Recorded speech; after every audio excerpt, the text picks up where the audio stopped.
listening to Inclusive AF with Jackye Clayton and Katee Van Horn.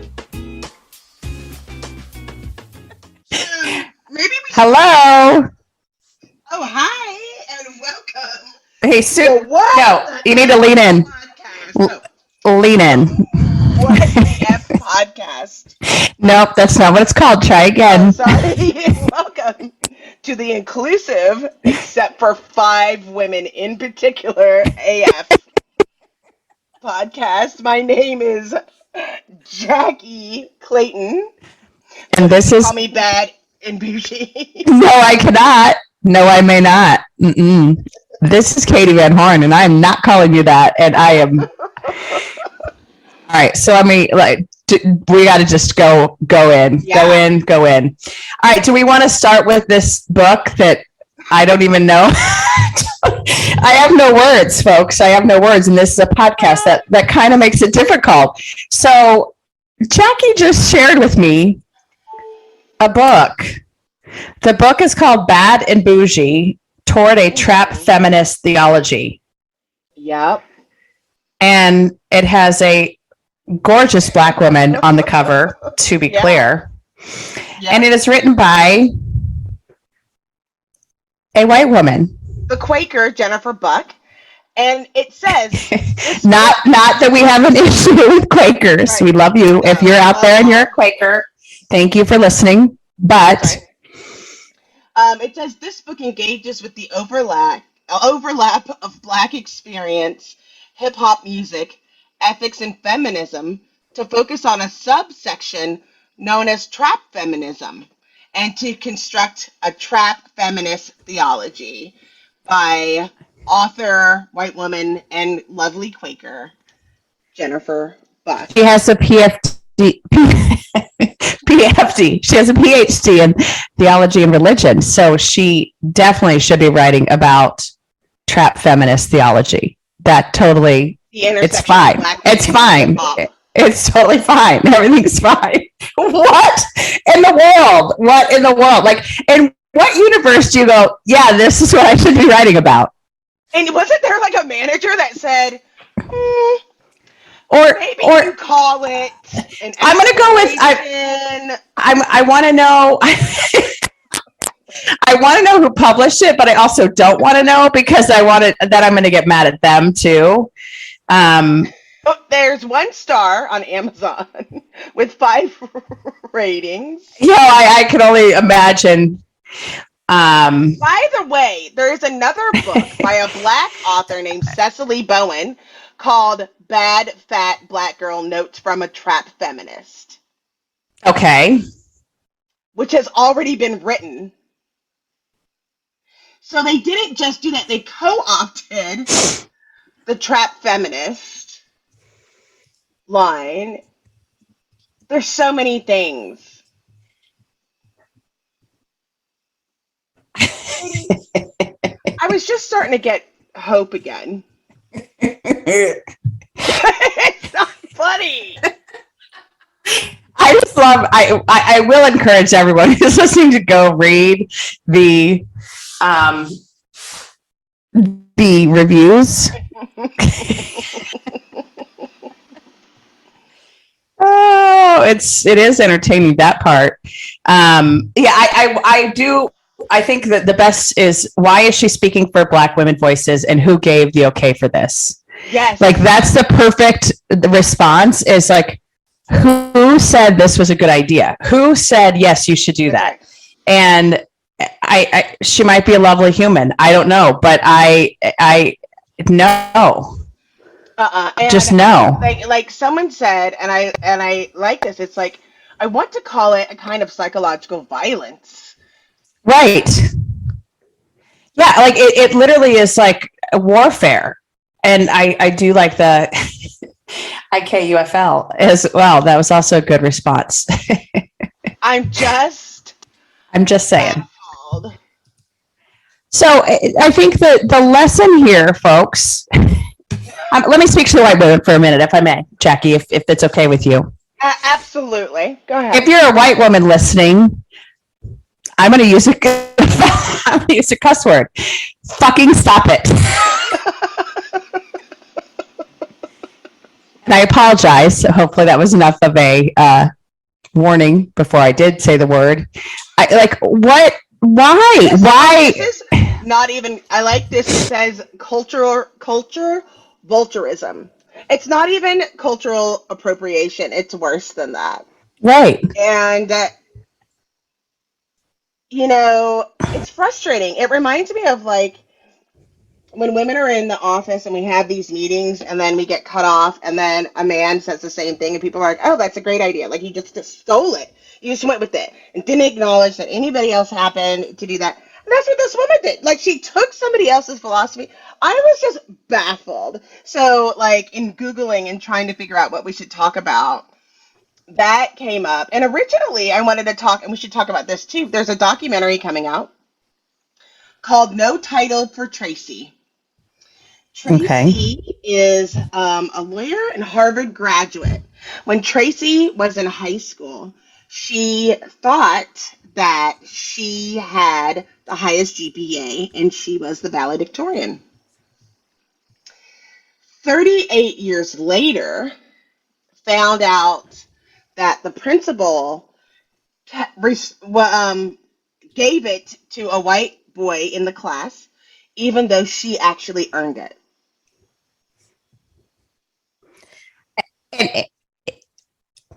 I'm glad that they're making that documentary. Correct. I think it is a very parallel in my mind alignment to the average white man getting promoted over the overachieving Black woman. Mm-hmm. Mm-hmm. And it like we could tell that story and insert every name. Sure. Maybe not valedictorian, but just overachiever. Crazy. Yes. Who did it and earned it, trusted the system, did what they were supposed to do. And, found out that they really were the valedictorian. I've heard that story. I've heard that story. I think either this specific story, or maybe it's just like how many times has this actually happened. Right. And I think that people these are the things that I guess also when I have conversations with folks, they're like, oh, that's not what really happened. There's no way there's no way they would allow that to happen. These are the types of things that make me lose my mind up in here. There's so many of these things. Like I talk to people other than just sorry, go. No, it's just that in my life, there has been several times where I have said, this thing happened. And everybody's like, no, they wouldn't do that. That isn't fair. The person, and no, this stuff really happens. This stuff really happens to people. And there are other marginalized people, like, I just hate that for her. She's literally at this point, no, I said Harvard. She's now a Yale scholar for the law school. And it said, this is still painful for me. And when I was 17 years old, I was devastated. And so this is a form of, again, it's like psychological warfare, where the emotions and the thing that you have to carry don't go away. Mm-hmm. Because of it. And it's full, and the only reason that she knew, somebody called her into the office and said, I need to tell you something. You really had the highest rank and you should have been valedictorian. I don't know what you do in those circumstances, because it is the you mean now? So, you don't know what to, you don't know. Sorry. So I'm going to pivot slightly because this came up in a different version, but I had someone who shared a interview question with me, and the interview question was like, hey, if you see something, some sort of discrimination, some sort of inappropriate comment, some sort of microaggression in the workplace, how do you react?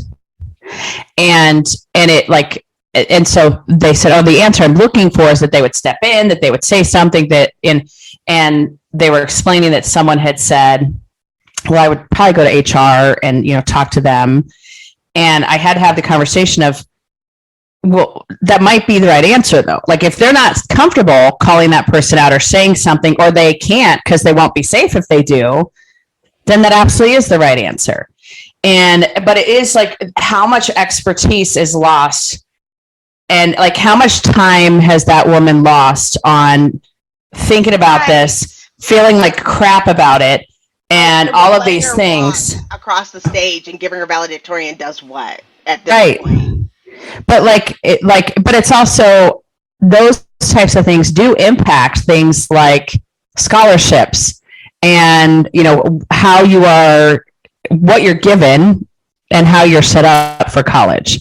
And it's beyond that. You just don't trust people ever again. Right. Like screw screw scholarships and screw all of that. It's somebody can take something away from you regardless of whether you've earned it or not. That's the thing that people don't recognize. Like that's always going to be an issue.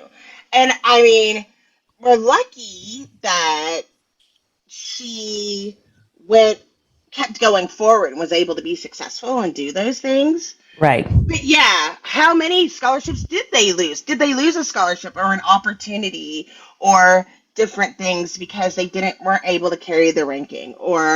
But I think more than that, we've all had situations that we thought weren't fair, and just having that on your head forever, it's your own torture. Right. Yourself.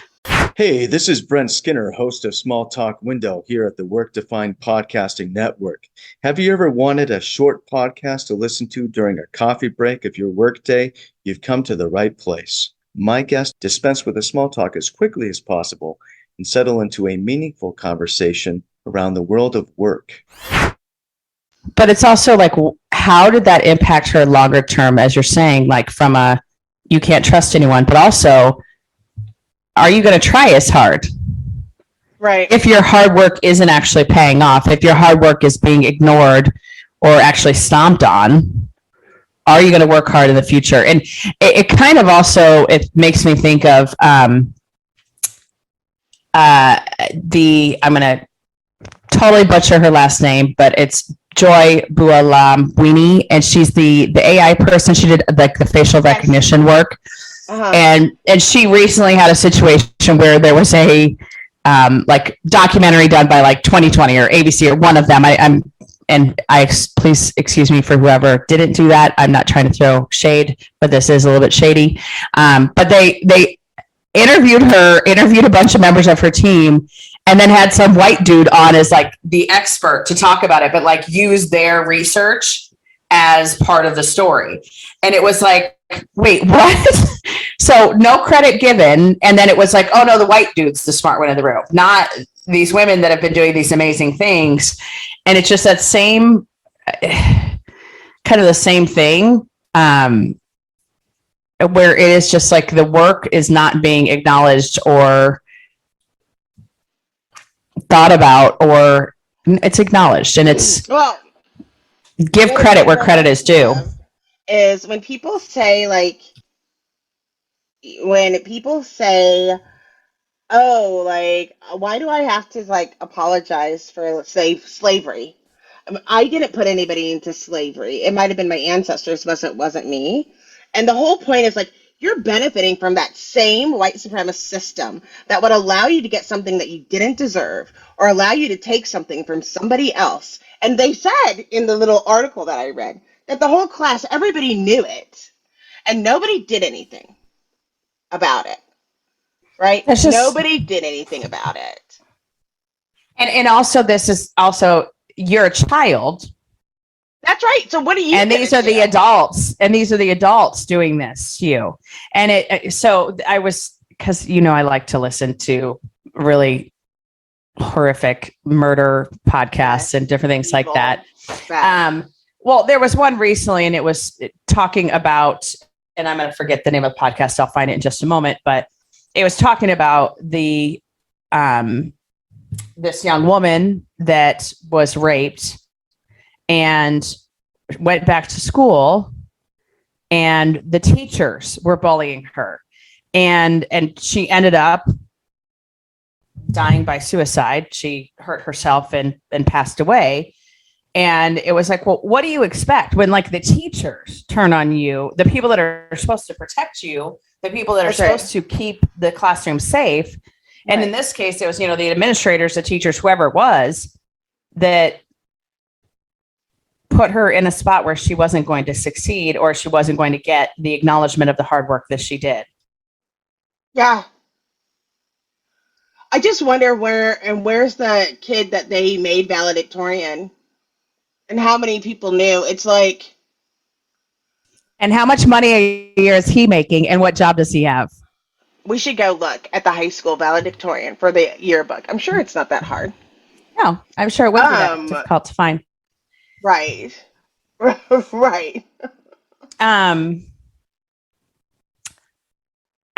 don't understand the point of doing stuff like that. And I mean, it's like, it's just cheating. And, and that to me is just like, I'm such a weirdo on like doing the right thing and fairness, that I like the idea of that just is so abhorrent to me that I don't know what to think about. And it drives me crazy when people do stuff like that, but it happens all the time. And I think that's the piece, again, as you said, like it's the experiences that you've had, the experiences that many folks have had that are not believed. Like if someone came to you and said, yeah, I was actually the valedictorian of my class, but they gave it to the white dude in the class versus me.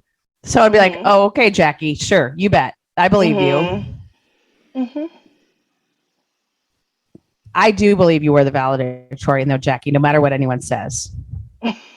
I know it's true. What are you looking at now? So Jackie, I've lost you. Come back to me. No, I'm here. I'm looking at all the things that this woman has done in her life. That's been so great and wonderful. And it's sad that their emotions, like, totally still sad about it. And, like, that's great that you gave her the honor and the ability to say all of those things. But you're right. Like, what else? What do you do? There was already a scholarship in her name for all the work that she did for plastic surgery. A plastic surgeon. Like, still kept going. And I just wonder how many times that is still happening, and who is holding people accountable. Like, I think I'm glad to see, I have hope in like this new generation, or the millennials and beyond, that where you see that people are looking for, at least in some cases, fairness. But I mean, I think we have to like set the example, and part of it is just acknowledging that these things actually happen. It's just important that people know that it can happen, which is why we have to learn from like history and all of those things that are going on, so we don't make the same mistakes. No. Why is this so hard? No, we don't want to learn about our history. No. Okay. That's where you're wrong, Jackie. We're going to ignore it. Yeah. I think we should just make it. I think we should just pretend it didn't happen. Let's say I discovered Waco. I could write that in a book somewhere, put it online. You should. Maybe I'll be famous. You should. Waco, is that what you want to find? I think we should find something. Just kidding. We love Waco. We love Waco. Yeah, I could see you being like, I built the Hoover Dam brick by brick. Alone. Before I was born. How about me? Yeah.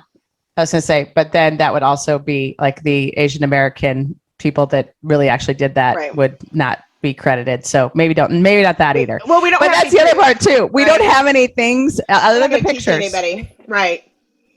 We're not going to talk about it though. I can't take it. I hate everything. No, you do not. Okay. Can I shift gears? Because I know this is one you've wanted to talk about for a while. Yes. Okay. Let's talk about our friend Sherry Papini. Lord have mercy. Okay. Speaking of true crime. This is the white woman episode, in case anybody's Speaking of true crime. No. Yeah, you need to call some friends. There's so many things to go over. No. I know a lot of people, not just white women, that listen to murder and true crime. Settle down. True. Settle down. Okay. But Shrimp Papini, to be fair, is in their own category. I remember when this came out because, we don't have a lot of time. Katie and I are very busy. Every once in a while, we catch a full story, a full news story, or on 2020, like live. Sherry Papini came home after being kidnapped. She was kidnapped. She went jogging. Her husband came home. Sherry wasn't there. Her headphones were like on the ground by the mailbox, nowhere to be seen. Later, pops back up, had been branded, was on the streets waving cars down, went home. He's like, oh, thank God. They had to go to the hospital. Thank God my wife's here. And I remember very specifically the Nightline episode where they were like, this doesn't really. There's a little something that Well, that there were, if you remember, and I am looking at some of these articles because I had to track my memory or jog my memory a little bit, but it was the I was in a room bound by like chains and like it was like these zip random ties, things. Mexican women gang. Yeah, They but it was like me for their gang. But alas, I can't tell you what they look like. I can't tell you where I was. I didn't ask the whole time. I don't know any of the things, and I can't help you in any way, shape, or form to track these folks down. Absolutely not. Didn't hear what they sounded like. Can't tell you what they look like. Pretty sure they were Mexican, though. Pretty sure. But the best part, so the reason why we're talking about this, because this was a few years ago, but the reason why we're talking about this is because they just did the DNA testing on her sweatpants. And turns out, folks, this is breaking news. April 13, breaking news. So it was about 2 weeks ago. The DNA found on her sweatpants would actually belong to her ex-boyfriend. She didn't even take a shower. I had a DNA test. So many things. Turns out, I'm 100% not doing my ex-boyfriend while I'm kidnapped.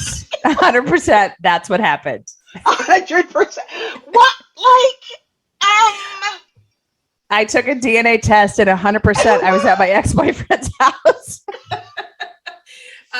But no, the other part. So many questions. Jackye, but the other part too, again, now I'm going back, is that the women had supposedly had like bandanas on. So when when they did the sketch, it was just of their foreheads basically, so it's so wrong. Yeah. Didn't see the nose, didn't see the mouth, didn't see the face. And was at their ex-boyfriend, left their kids, had already gathered like hundreds of thousands of dollars for being a victim that could have gone to real victims. Mm-hmm. Left two kids without a mother, having to say your mother is gone, missing, and we don't know where she is or when she's coming back. And because it was a white woman, law enforcement was very involved and very engaged very from the minute it concerned. happened. Absolutely. And so, not that wouldn't have been the case. Made the news. Had this been a black woman, it would have totally been the same situation. However, come on. I just don't understand. Like, this is where also we can circle back on multiple episodes where we've talked about mental health. And like, at what point what are the signs as a husband or as a friend or family member? What are the signs that someone would give you that they're going to fake their kidnapping and go hang out with their ex-boyfriend? And also, where is the ex-boyfriend? Why is he not going, hey guys, FYI, Crazy Pants McGee over here? Why did it take 6 years? What are you talking about? Like, they were Mexican? Probably. I don't, like from that part, they were like, I don't think people had said, I don't think this happened. And, and they're calling it the missing white woman syndrome. The fact that, um, on this one case, it was like KRCR. I went and looked at it. Stated like there is something that is happens. It's the white or missing white woman syndrome, which essentially states that missing white women and girls receive a disproportionate amount of attention. And you saw that in this case, and that's what really takes away some from other issues that were going on. According to the National Crime Information Center, nearly 300,000 girls and women were reporting missing in 2020. The Black and Missing Foundation shares almost 40% are persons of color. Thank you for sharing that information. And I'm just going to tell you, I know that you make fun of my podcast viewing, but there are a couple of podcasts that talk about these exact things. So Fault Line is one of them, where they talk about missing and murdered Indigenous women, women of color, just how they are ignored and it's no big deal. And then there's another one that I'm going to remember. Up and Vanished is another one. And every chapter, whatever you want to call it, every season is a different case. But it's basically like how no one does anything. People you don't even hear of. No. No. And then you have these dummy dum-dums that are like, let me fake this. But FYI, I don't know if you saw, but her husband did file for divorce. So it's, for me, it's not even that. It's the kids. Like, that's right. What in the world? Like, everyone stop having children if you shouldn't. The end. Thank you. Welcome. Thank you for coming to my TED Talk. I didn't even tell you. So the best was this guy. I don't know why I'm laughing. Maybe this is very inappropriate laughter. They interviewed a guy that was his ex-boyfriend of Sherry Papini. He was 15. Yeah. No, AX. He was 15 and she was 20, and he said, "Oh yeah, she lies all the time." I'm like, sir, please don't bring up something from 18 years ago when she was 20 years old and say that she was lying. This is not news. 20-year-old lies, story at 3. So this is the other. So I think that you both know. Is there 2 of me now? So no. So Sabina, Nessa, and Gabby Petito, obviously those are also cases that were very highly publicized. But yet you have, okay. So this is England and Wales. So UK. Okay. Reported missing to police in England. Of those, 80% were white, 14% were black.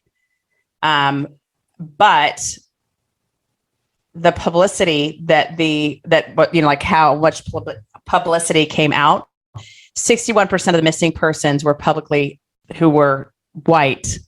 They had public appeals of, hey, help us find them. And 22% for missing black people. So it's like, this isn't us just saying this or people feeling a certain way. It's like fact that, okay, if you are a woman of color, if you are an Indigenous woman, you will not get the same care. You will not get the same attention. And it just is so disturbing on every level. And it's disturbing that if you're a white woman, you can get away with it for years and take funds from the government. Mm-hmm. That's the part that baffles me. There are other people that needed that attention and those resources that actually had a problem or needed those things. And where's this boyfriend? Somebody needs to get this boyfriend on TV. I have questions. Well, I was to say, but do you think that he should also be charged? Because he was you could say, he could be charged, maybe. I don't know. I'm not a lawyer. I'm not a police officer. Could he be charged with aiding and abetting? But we don't even know the whole story. She could have been outside the whole time going, no. She was with him. She was with him and they spent 48 hours together. But my point is she's committing a crime because she's saying that she's kidnapped. So he is aiding and abetting her in that. He had to be in on it.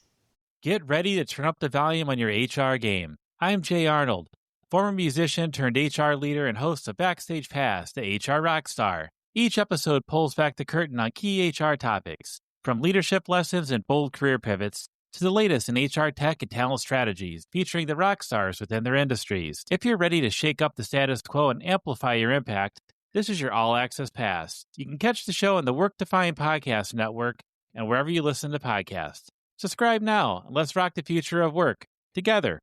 So I think he should be charged too. Thank you. That is my Your second TED Talk? law enforcement recommendation of the day. Thank you. This is just horrid. He will be found out. I'm just like, but that maybe is the bottom line right there. It's you will be found out. So stop doing stupid stuff. Blaming other people. You're just hurting yourself because then people are going to be like, yeah, right. Quit writing books about other people's experiences and then putting your face. Would you just like in the bio on Amazon? It's not going to. It won't land. It won't land well. Yeah. Write it under a nom de plume or something. I don't know. Or just don't do it. How about that? Let's just not do it. Or like my friend Phil DeFranco says, don't be stupid. Yeah. I think that's a fair thing to say. Is it kind of like keep it simple, stupid? Is it kind of like that? Kind of. Phil DeFranco. Let's ask. Okay. So that was the week in news. So I just want to call out again, that's the first time I've dropped the F-bomb on an episode. And I feel like it's for good. I used my powers for good, not evil though, in this circumstance, because sometimes I just have to talk to the white women that are listening and have a special message just for them. Special. So very special. What else do we want to talk about in this episode, my friend? I think you just need people to, I'm thinking more about like, this is why we need people to speak up or say something or hold other people accountable. Like if we can't get it like fair and equitable, then these things are just going to keep happening. Like it doesn't make it okay. And so we have to hold people accountable. That's the whole thing. It's like, it just is baffling, but I don't know. I'm just completely baffled. Like there's definitely not a situation where this would have played out in my favor. I would have never dreamed of doing that. By the way, I just want to clarify that the missing white women syndrome, that was actually, that was created by a journalist by the name of Gwen Ifill. And she is a Black female journalist who basically said, if there's a missing white woman, you're going to cover that every day. But I think it's one of those things that she was saying it from you're not going to cover anyone else. And I think there's just like, that is something that people don't understand how bad this is and how like turn on the news and watch it. No one can stand it. I know, because they talk about politics and every horrible thing. But if you don't think that there is bias in the media, like just listen to how people are talked about. And it's kind of the same thing. And I don't know if you remember, this was actually a few years ago that this was kind of in the spotlight, where it was when crimes were committed, and it's kind of still happening now with like kind of the white terrorists, folks that are going into schools and churches and whatnot, where it's if it is a person of color, they go into their horrible background and the horrible things that they've done and all of these things. And if it is a white man, it's, never saw that coming. You know, they were such a quiet, great person. And, this is so surprising. They would never do something like this. And it's the like re-victimizing of people. Yes. That have been victimized, and also the glorifying of people that have done atrocious things. And it's such a weird and fascinating thing to like watch. And it's also one of those things, hopefully, that folks can kind of see it now if they haven't seen it before, but just go and watch the news or go listen to or go read news articles. And or it's fascinating. Google unarmed black man, which is a whole nother problem. By putting unarmed black man, it implies that if somebody who does have a weapon, legally or otherwise, then you can justify it. And this is also why, like, the whole, like, anti-lynching act was so important, because this all started with, like, these white women accusing black men of doing certain things and then getting hung from trees for entertainment for in the town square because people made it up. I mean, I think people don't recognize that people have been taking advantage of the system that is there in different ways, and this is systemic. This is fully systemic. These things are fully systemic, and people thought they would get away with it for whatever reason. Whether it's writing a book and being like, I'm the expert when you're so not, like, or blaming it on these other people. And how many times has a criminal said, oh yeah, it was a black man who did it? And it's like, wait, nope, it was you. You did it to yourself. Right. Of weaponizing the fact of the mistreatment of people in this country and then using that as a weapon. It's gross.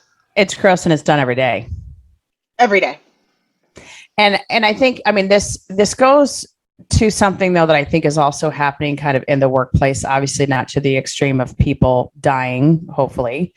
But this assumption of good intent or assumption of it's okay. So you and I both are going to work human, and you have to promise me something before we go. Okay. I want you to read Talking with Strangers by Malcolm Gladwell. I have it. He's right going to here. be one of the I speakers. will. And I'm serious. Or go listen to it, whatever you want to do. I know you like to listen to things.